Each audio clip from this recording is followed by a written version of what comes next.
Imagine this. Everything you see, feel, and experience is not real, but a highly sophisticated illusion created by an advanced civilization or powerful artificial intelligence. What if your life, the world, and the universe itself are all part of an incredibly detailed and immersive virtual reality? Are you a pawn in someone else's reality by not living your own? Ponder the profound implications of living in a simulated world, if you will. What does it mean for our understanding of existence, consciousness, and free will? How would we even begin to test such a hypothesis? And perhaps most importantly, does it really matter? I am a believer that ignorance is bliss. Are you?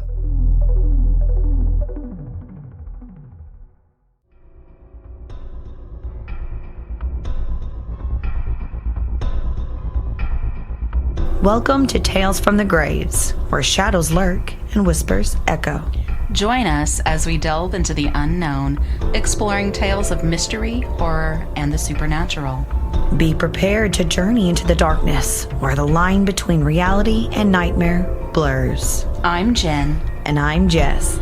Together, we're the Grave Sisters, and we'll be your guides as we unearth the strange and unusual. So find your flashlight, grab your shovel, and let's dig in. The following podcast is rated for mature audiences. It may contain graphic scenes of violence and explicit language that some may find disturbing. Listener discretion is advised.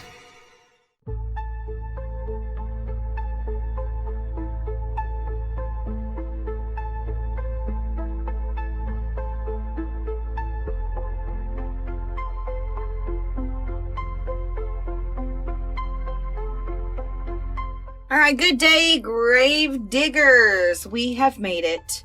Episode 10. Are we going to do something, special when we reach triple digits? Maybe like a live stream of a paranormal investigation or something? Ooh, but we got to get through these double digits first, baby. I do have a very interesting tidbit for today. Today we are tackling one of the most intriguing and thought-provoking questions of our time. Are we living in a simulation? You do the weirdest shit. Hey, one of us has to be the weird one. You do a lot of true crime and I do like conspiracies and yep, I'm the weird sister. But anyway, today, are we living in a simulation? So often referred to as the Matrix. The hypothesis about that is a philosophical concept that has gained attention both in academic circles and popular culture. So the idea was famously popularized by the 1999 film starring our spicy Keanu Reeves, The Matrix. No.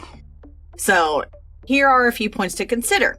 Now, you can look at it from the philosophical basis, the technological feasibility, and scientific proof, along with the culture that you live in. So first, let's tap into the philosophical basis. We're going to get philosophical up in here. The notion that our reality could be an illusion has deep philosophical roots. René Descartes, a French guy, I can't pronounce it, I sound horrible saying his name, for example. He pondered whether an evil demon could be deceiving us about the nature of reality.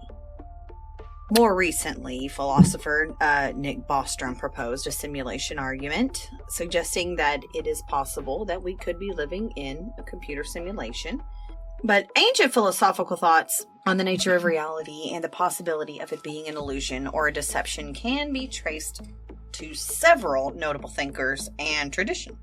While they didn't frame these ideas in terms of simulations as we understand them today, their reflections laid the groundwork for modern discussions on the topic. So here are some key ancient philosophical perspectives. Plato's allegory of the cave. Plato, the ancient Greek philosopher, introduced the allegory of the cave in his work, The Republic. In this allegory, prisoners are chained inside a cave, facing a blank wall. They can only see shadows cast on the wall by objects behind them, which are illuminated by a fire. The prisoners take these shadows to be the only reality, and not realizing that there is a more profound reality outside the cave. This allegory illustrates Plato's theory of forms, where the shadows represent the perceived reality and the objects outside the cave represent the true, unchanging reality. The idea is that our sensory experiences are mere reflections of a deeper, more fundamental reality akin to living in a simulation. We can also take a look at Hinduism and Maya. So in Hindu philosophy, particularly in the Advaita Vedanta tradition, the concept of Maya refers to the illusion or appearance of the phenomenal world. According to this view, the world we perceive through our senses is not the ultimate reality, but an illusion created by our minds. The true reality is the unchanging, eternal Brahman, which is beyond our sensory experience and the intellectual grasp. So it's kind of like, it makes me think of how some people perceive different colors. I could be looking at something and it could be, like the black and blue dress. And I can see black and blue, but you take a look at it and it's gold and like a cream color. Yeah. It's what our mind perceives it to be. That's kind of what I got out of the Hinduism and the Maya. There is even the Buddhism and the samsara. Buddhism also touches on the idea of reality being an illusion.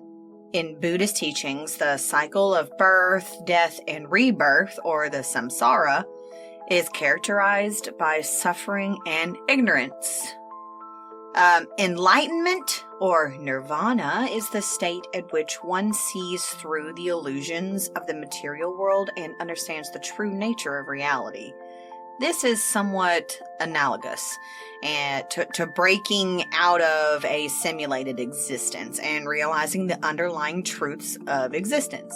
One more is Zhuangzi's butterfly dream. Now, Zhuangzi, an ancient Chinese philosopher, presented a thought-provoking scenario known as the Zhuangzi butterfly dream. In this story, the Zhuangzi dreams of being a butterfly, fluttering around without a care, and when he wakes up, he wonders whether he is a man who dreamed of being a butterfly, or a butterfly dreaming of being a man. This parable highlights the fluid and ambiguous nature of reality and identity, questioning the distinction between dreams and waking life. Kind of like Inception, like a dream within a dream.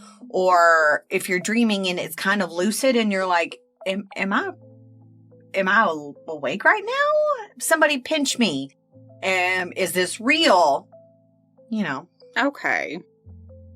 Now, with ancient and classical philosophical traditions often explored the idea that the reality we perceive might be an illusion or a limited perspective of a deeper truth. These ideas, while not explicitly about computer simulations, reflect a long-standing human curiosity and skepticism about the nature of reality and our place within it. They do provide a rich backdrop for contemporary discussions on whether we might actually be living in a simulation. Now, earlier I mentioned a name, René Descartes. Though not ancient, René Descartes was a 17th century philosophical work. Though not ancient, René Descartes' 17th century philosophical work resonates with the ancient ideas. Descartes posited the idea of an evil demon or deceiver that could manipulate his perceptions and make him believe in a false reality. This skepticism about the trustworthiness of sensory experience parallels the concept of a simulated reality. So earlier, whenever I mentioned him, I never heard of this person. I didn't know who he was, didn't know him from a ham sandwich, but they came up with a philosophy about us living in a simulation that I found very fascinating. So first, a little bit of history on Rene. Rene Descartes lived during 1596 to 1650. He was a French philosopher, a mathematician, and a scientist who often considered himself one of the fathers of modern philosophy. His approach to philosophy involved a systemic doubt and a quest for absolute certainty, which he famously articulated in his work, Meditations on First Philosophy. Descartes' idea laid the foundation for many later philosophical discussions, including those about the nature of reality and the possibility of living in a simulated world. Descartes is best known for his method of radical doubt, where he questioned everything that could possibly be doubted to establish what could be known for certain. Now, this approach led him to consider the possibility that a powerful, deceptive being could manipulate his perceptions, making him believe in a false reality. So this is where the evil demon hypothesis comes into play. In his Meditations on First Philosophy, Descartes introduces the concept of the evil demon, or sometimes referred to as the malicious demon or deceiving demon. He imagined that a powerful, cunning demon could be deceiving him, creating a completely illusory world that seemed real but was entirely false. This hypothesis allowed Descartes to doubt the validity of his sensory experiences and the existence of the physical world. So, homeboy was religious to kind of a fault, because he went completely backwards. Instead of, oh, it's the world created by our savior, and he's more like, is that bitch's hair red? Or am I seeing it because some demon wants me to think her hair is red? What is I'm sorry, he sounds really cuckoo, could you? That's kind of what I was getting. Like, if he is religious, I didn't really think of religion and philosophers going hand in hand, but it's kind of seeming that way. But he framed the argument with a couple different things, with radical doubt, evil demons, and cogito ergo sum. I'll tell you about all that right now. But like with the radical doubt, he doubted everything he believed to be true. Like, hi, my name is Timothy. Are you sure about that? I don't think that I'd want to be friends with this guy, because I'd be like, hey, we're going to be having, a get together this Friday. I'm making roast chicken or goose or some crap. And he'd be like, are you sure it's a goose? What if it's a pig? What if it's not even an animal? What if we're actually just eating some weird thing made out of vegetables that you think is meat? I'd be like, I just want you to stop saying weird shit. And you wonder why we don't invite you to things, Renee. Yeah, honestly. It includes his senses. Like, you gotta think, this is supposed to be sweet, but is it only sweet because people tell me it's sweet? Or, this tastes really good, but so-and-so told me it tasted horrible, like burnt cheese, but I think it's absolutely delicious. Because he thinks that your senses can be deceptive, in a way. But he also had the evil demon hypothesis. So he hypothesized that a malicious demon could be manipulating his perceptions and creating a convincing but entirely false reality, which leads to ergo sum. So despite the doubts that he had, Descartes found one thing that he could not doubt: his own existence as a thinking being. This led to his famous cogito ergo sum, which means I think, therefore I am. Have you heard that saying before? Yeah, so he's the guy who came up with that? Uh-huh. Yeah, I didn't know that. I've heard that saying several times before, and I never put the two together because I've never heard of Rene Descartes. The evil demon hypothesis can be seen as an early precursor to modern simulation theories. while he did not suggest that we are living in a computer simulation, his idea of a powerful being creating an illusory world resonates with the contemporary discussions about the simulated realities. But his work did have some kind of profound impact on philosophy, particularly in the areas of epistemology, which is the study of knowledge. Cool, right? And metaphysics, which is the study of nature of reality.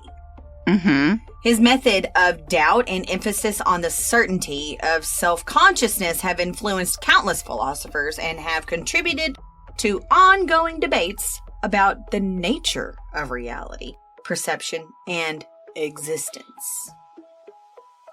René Descartes was a pioneering philosopher who explored the idea that our reality could be an illusion created by a deceptive power.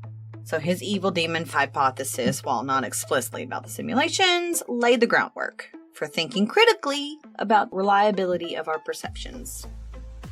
Now, we cannot take a look at previous ideas without looking at someone that is more recent, like Nick Bostrom. Nick Bostrom is a Swedish philosopher widely known for his simulation hypothesis, which he articulated in his 2003 paper, Are You Living in a Computer Simulation? In this paper, Bostrom argues that one of the following propositions are true. 1. Almost all civilizations at our level of technology development go extinct before becoming technologically mature. Okay, I can see that. 2, the fraction of technology mature civilizations that are interested in running ancestor simulations is almost 0, i.e., simulations of their evolutionary history. And then the 3, we are almost certainly living in a computer simulation, which I thought was kind of weird. But his arguments hinged on the idea of the future civilizations have the capability to create highly sophisticated simulations and are interested in doing so, that would likely create a vast number of such simulations. If this is the case, then the number of simulated realities would vastly outnumber the single base reality. Therefore, from a probabilistic standpoint, it would be more likely that we are in a simulation rather than a base reality. His thoughts sparked considerable debate and interest in both philosophical and scientific communities. Some key points from his arguments and the subsequent discussion include whether it's technologically feasible, if we have the motivation, and we have the evidence. Because, you can't prove that something's real unless we have some kind of evidence about it, right? About the technological feasibility, the hypothesis assumes that it is possible to create simulations indistinguishable from reality given sufficient technological advancement. Because, you've got to think, in the past 30 years, technology has grown and changed leaps and bounds, hasn't it? Yeah. It's insane. Like, one day we didn't have the internet, and the next, boom, it's everywhere. And it's just grown and changed and morphed and evolved since then. Now, with the motivation, future civilizations would need a reason to run these simulations, whether for research, entertainment, or some other type of purpose. And then, if we have the evidence. Currently, there is no empirical evidence to either confirm or disprove the simulation hypothesis. So it remains a theoretical proposition.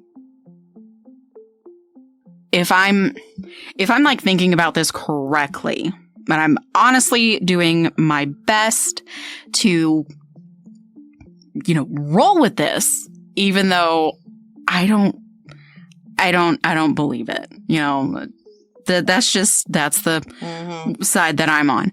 But if we were to try and gain any truth to it, it's almost as if we're all NPCs in someone else's video game.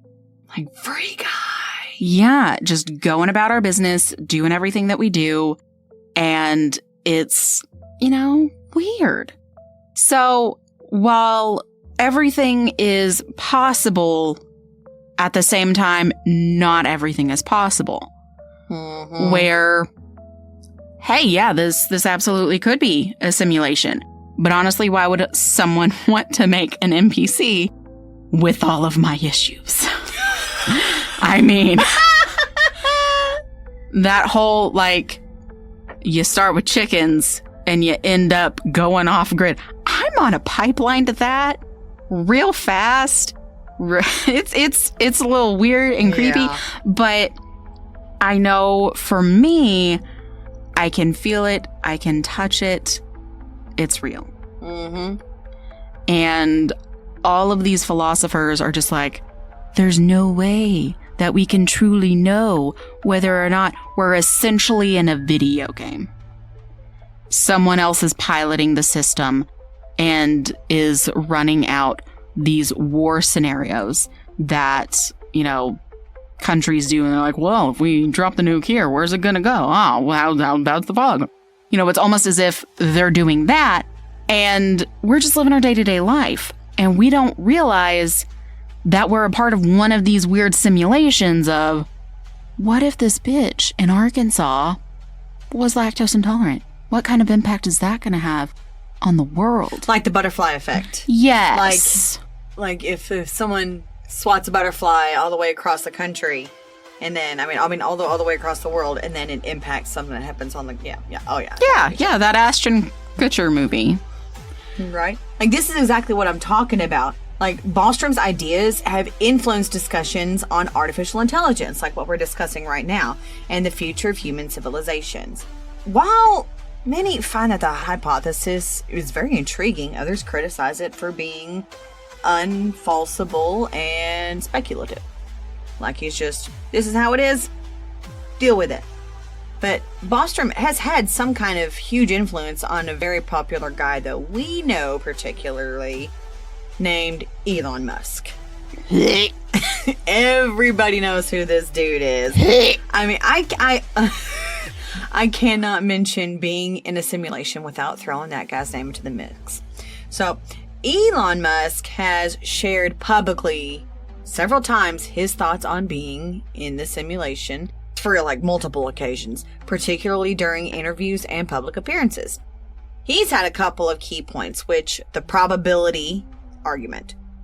Musk has echoed Nick Bostrom's probability argument, suggesting that if we assume any rate of improvement in our technology, especially in computing and simulation capabilities, it is likely that advanced civilizations will create highly realistic simulations of their ancestral lives in a widely discussed appearance that he had in the 2016 Code Conference. Musk stated, "The odds that we're in base reality is 1 in billions." I think that's what he sounds like, in my opinion. There's even the technological advancement that he mentioned. Musk pointed out that the rapid advancement in technology using video games as an example. He notes how far video games have come in a few decades. From simple pixel-based games like Pong to photorealistic immersive environments like virtual reality. He extrapolates this trend into the future, imagining a time when simulations are indistinguishable from reality. Musk suggests that if civilizations reach a point where they can run vast sums of simulations, then the number of simulated realities would vastly outnumber the one base reality. This would make it statistically more likely that we were in a simulation. But why would they want to do that? Who would take the time and the effort to create the simulation? Who would do that? That's my thing. Yeah, this is... I'm sorry. There's way too many people that are just messed up or just trying to live their lives day to day. I could see doing some kind of simulation as far as oh, well, what happens with this election or what happens with this? Because there's batshit bonkers people out there and, things are bound to happen. But the realities and things that I'm thinking of, like, I guess the simulations are just based off percentages of people and their belief system and things of that nature, not necessarily super duper well thought out lives like we are living. Mm-hmm. Now, one thing that I read or watched a video or something on, and I was like, whoa, was what if you are literally every single person in the world just at like different times? You're the same soul, but you have to experience all of these different lives and cultures and hardships and in order to reach God status. Yes. See, I was like, wow, that's kind of weird. About that one. Yeah, that's kind of weird, honestly. And then I try and think about, oh, well, what if I were in so-and-so's shoes? Like, let's just take Madonna. I don't know. She popped in my head. Like, what if I were Madonna? That feels a little weird to think about that like that. But at the same time, I'm like, I don't know. So, like, I'm more likely to, I know this is stupid, but I'm more likely to believe something like that, where we're all one being living different lives and experiences to reach a transcendence type of deal, as opposed to we're in a stupid simulation. Because you feel like you have more control, and I don't know how to explain this. I don't know if it's necessarily control, because you have to think about it like, if you're supposed to be one soul and you've lived all of these lives on Earth, all of them, you're also living like King Henry VIII's life. You're living Anne Boleyn's life. You're living all the witches in Salem's lives. Anybody tortured, children massacred by war, famine, plague, all of that, as well as all of those big highs. Like, you're Brad Pitt, you're Angelina Jolie. But you're experiencing those things in real life versus somebody else making your life for you. Yes. Yeah, I see that. Okay. Yeah. But like, that's kind of what he touched on as well, because, I mean, I honestly don't think we're living in a simulation, but Musk also did touch on the nature of consciousness and perception. He argues that if our brains can interpret electrical signals as reality, then it's plausible that a sufficiently advanced computer could generate signals that our brains would interpret as a coherent physical world. That's kind of like AI, because there are tons of bots on Twitter and bots acting like people, and people having internet relationships with robots and not even know they're talking to AI, and musicians and stuff. Yeah. I mean, I'm not going to lie. We've used AI with our podcast several times. Yeah. Like, for things like music and art, and apparently you. And I use AI sometimes with my scripts to help me out when in a pinch, because I don't know enough about something, and, I don't want to plagiarize. But, I mean, AI has gotten so advanced that you never know. You just never freaking know. But while Musk's ideas, they are influenced by a philosophical and theoretical agreement like those of Nick Bostrom, he presents them in a manner that emphasizes the potential for technological progression. Now, let's take a look at quantum mechanics and oddities. The idea that we might be living in a simulation is largely philosophical and theoretical, like we mentioned, rather than one supported by empirical evidence. However, some arguments and observations are often discussed as potential evidence, or at least as intriguing hints that might be consistent with the simulation hypothesis. Okay. So, with quantum mechanics oddities, phenomena in quantum mechanics such as a particle-wave duality and entanglement are often cited. Some interpret the strange behavior of particles as possible signs of underlying computational processes. Yeah. You're starting to get into areas where I'm like, I don't even know what any of this is. I'm really not sure exactly what this is, but My husband and I were having a discussion last night about what my subject is on this week. And he mentioned the Mandela effect and how some people think that the Mandela effect, I remember when I was a kid, Nelson Mandela, I was told that Nelson Mandela died in prison, but lo and behold, he wasn't. And how Sinbad was in a movie called Shazam. I remember watching that fucking movie when I was a kid, but Sinbad didn't do it. He didn't do it. Another one is like the Fruit of the Loom. The Fruit of the Loom with the cornucopia. Yes. That's what he mentioned. It was like, do you remember the Fruit of the Loom logo having a cornucopia? I'm like I don't know what you're talking about. No, I remember that. I don't. And I'm older than you. I should. Yeah. But I don't. No. They actually proved that it did. Initially, Fruit of the Loom was like, oh, we never had a cornucopia.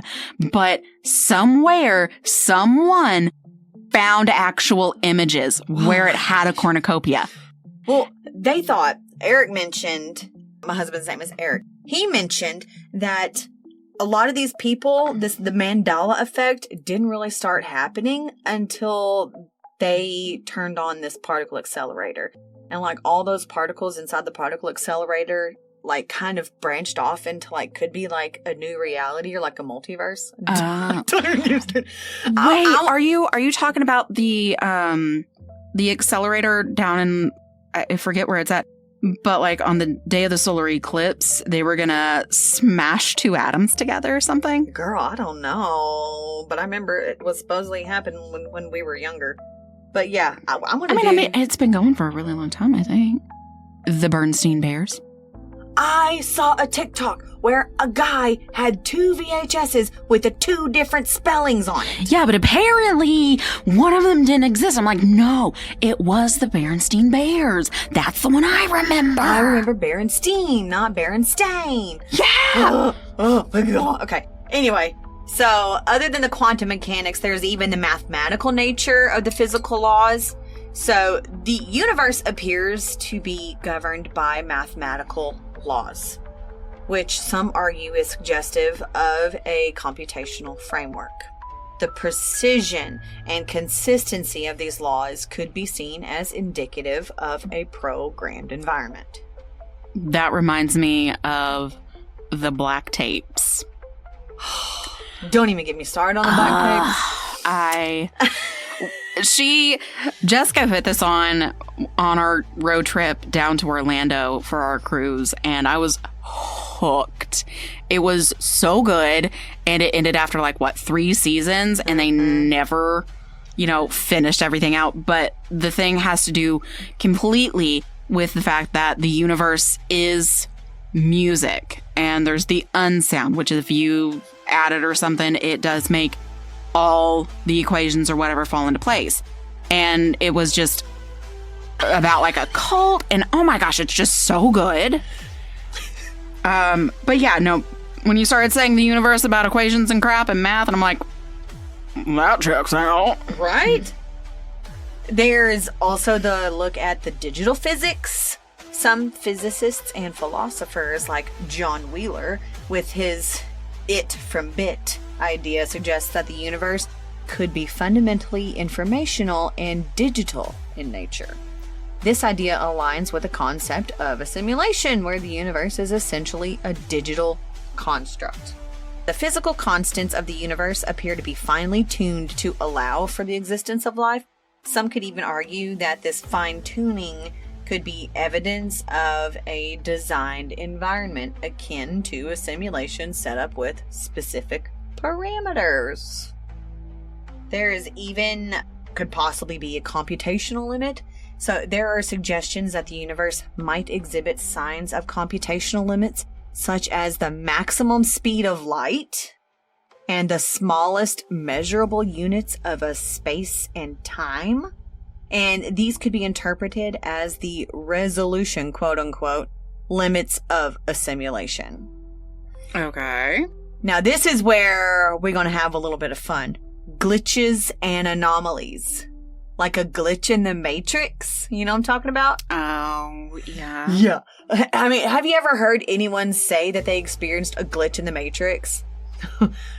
I have. No. Yeah, no, same. But I don't necessarily think that it's anyone personal that I've met or that I know that's like, oh, there was a glitch in the Matrix. No, it's more just these people making videos on these weird little like glitches in the Matrix kind of deal. Well, reports of unexplained phenomena such as deja vu and the Mandela effect or other anomalies are sometimes speculated to be glitches in the simulation. I have a couple of stories that I found on Reddit about them experiencing glitches in the Matrix. You want to hear some? I mean, yeah, we're here. Let's roll with it, I guess, bud. All right, so here's the first one. So I was driving down my road towards my house, and I saw my neighbor spraying the road in front of his house, which is right after mine. I really didn't think much of it. I figured maybe he spilled something and was spraying it off or whatever he spilled. I pulled into my driveway. I usually walk in front of my car, jump on my porch, and open the door, but this time I walk around the back of my car, and when I look up, my neighbor is now spraying off his car. That's now in the road where he was spraying before? I figured his girlfriend must have just pulled up right whenever I was pulling in, and that's why I didn't see her drive up. There was just a couple of seconds from the time I parked to when I see the car, so naturally, I'm expecting to see the driver somewhere either in the car or walking out, but she never walks into view, so I started walking over there. In my gut, I had a feeling something wasn't right. It was like I knew the car didn't just pull up and was there the whole time. But it wasn't there or else I would have seen it, right? So I walk up to my neighbor and say, "This is a dumb question, but was your car here the whole time? Or did someone just pull up right now?" He looks at me funny and says, "No, it's been here for the past 30 minutes since I've been washing it." I tell him that when I pulled up, his car was not parked here. I say, "You were spraying the road. There was no car." Not wanting to sound any more crazy than I already did, I turn and walk away. I've known the guy my whole life, so he just laughs, not realizing I'm freaking out inside. My heart was racing like I just saw a ghost or something. I seem to be experiencing this type of glitch pretty often, but it's always something small like my lighter or something on the counter that I could have overlooked, although it's been getting more clear that things are gone 1 second and back the next. And there's still the possibility that I didn't just notice it. I never really know for sure. This time, I know for sure, absolutely certain that the car was 100% for sure not there. The road had a big circle of soapy bubbles, and he was spraying in the center of it as if the car was there, but I just couldn't see it. The neighbors next to him have a big trailer parked on the road, and I remember I could see nothing but the pavement from where I was all the way to that trailer. No car in between. I think deep down we all know that in the world we live in, it is just too amazing for us to have it all figured out, so experiencing something like this just kind of confirms something I already knew. Even though this has happened, it's almost as if it never happened. I still have 1,000,001 questions. How would you feel, Jen, if you saw somebody doing something and then you turn around and they turn back around and it's not there? Or they're doing something and something automatically appears. Well, would you freak out?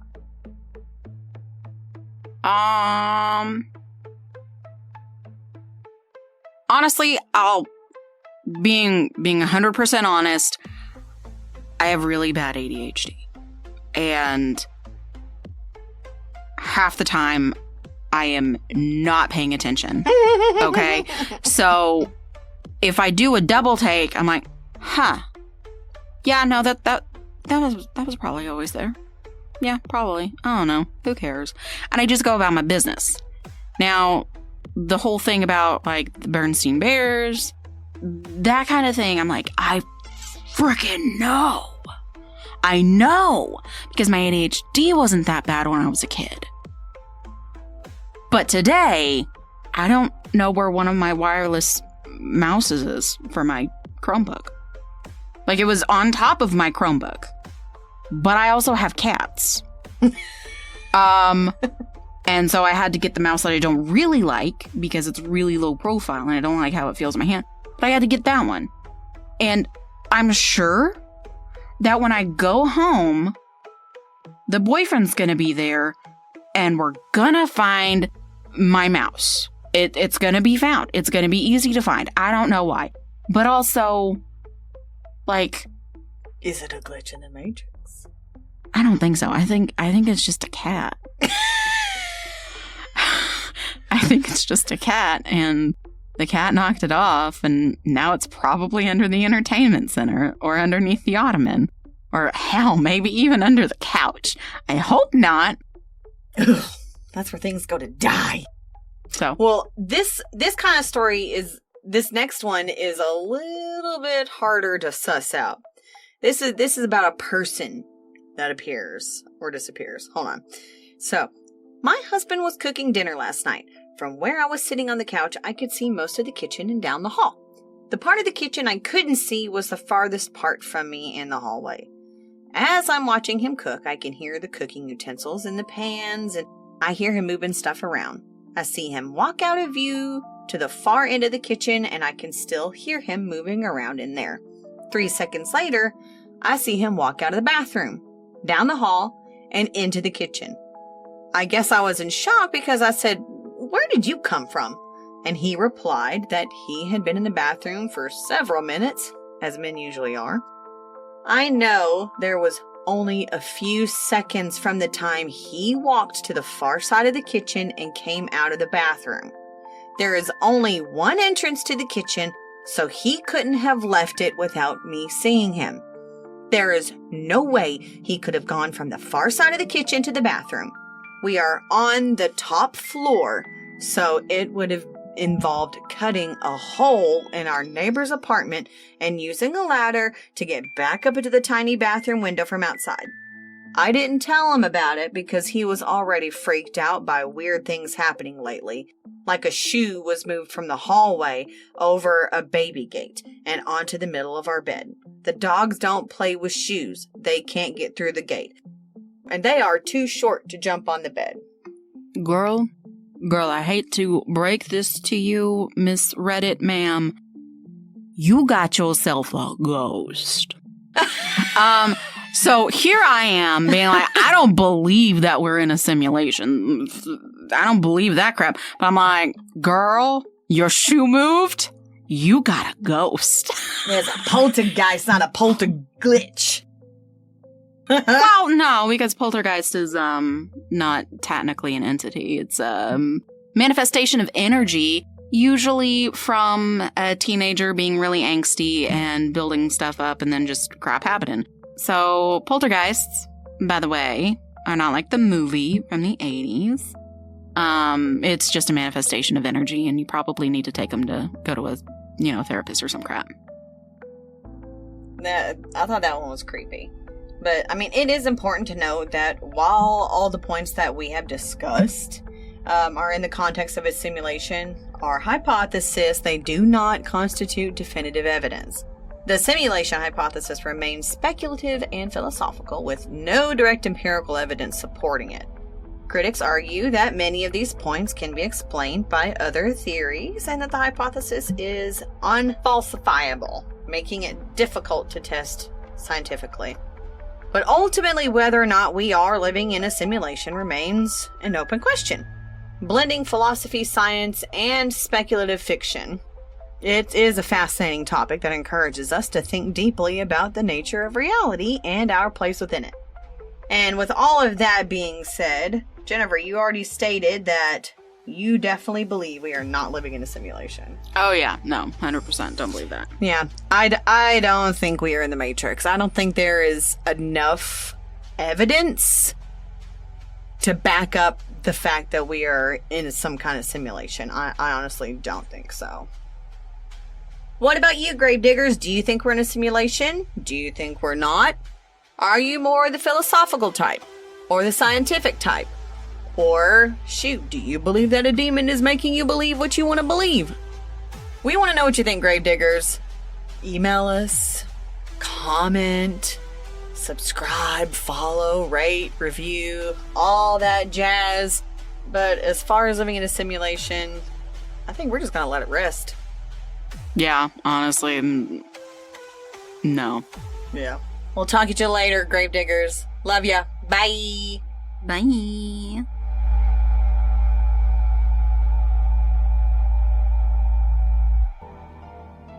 If you like what you heard, please feel free to follow, like, rate, and review Tales from the Graves podcast on your preferred listening platform.